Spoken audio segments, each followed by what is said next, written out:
中和2岁小男童恩恩确诊死亡。恩恩爸爸一直咧追查等无救护车的真相。先是有人来指控，讲新北市消防局以假报案的方式表演勤务指挥中心的现场，互恩恩爸爸看。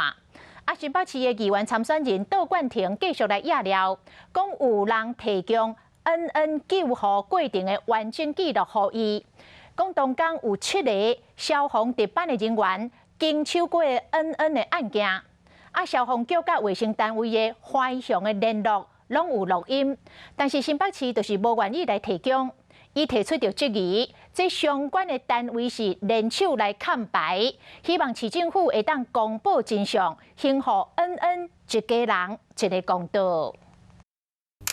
民进党新北市议员参选人杜冠廷伫面册佮写讲，有收到新北市消防局野寮人的投诉，讲恩恩因老爸要讨的通联记录，其实新北市政府内部早就准备好啊，不过无提供的当事人嘛无拍什么公开，认为是联手暗砍。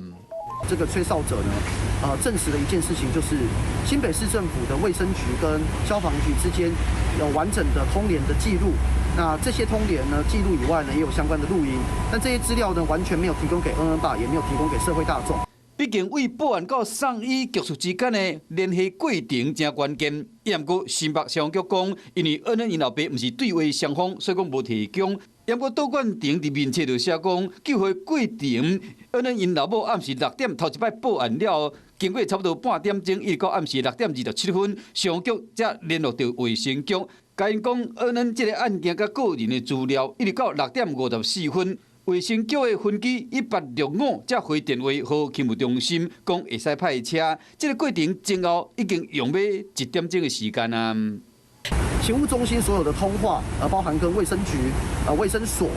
甚至是双和医院，还有打给恩恩的妈妈，其实都有相关的录音。跟相关的记录，我觉得这些资料其实能够提供给当事人，要尽全力提供，而不是掩盖真相。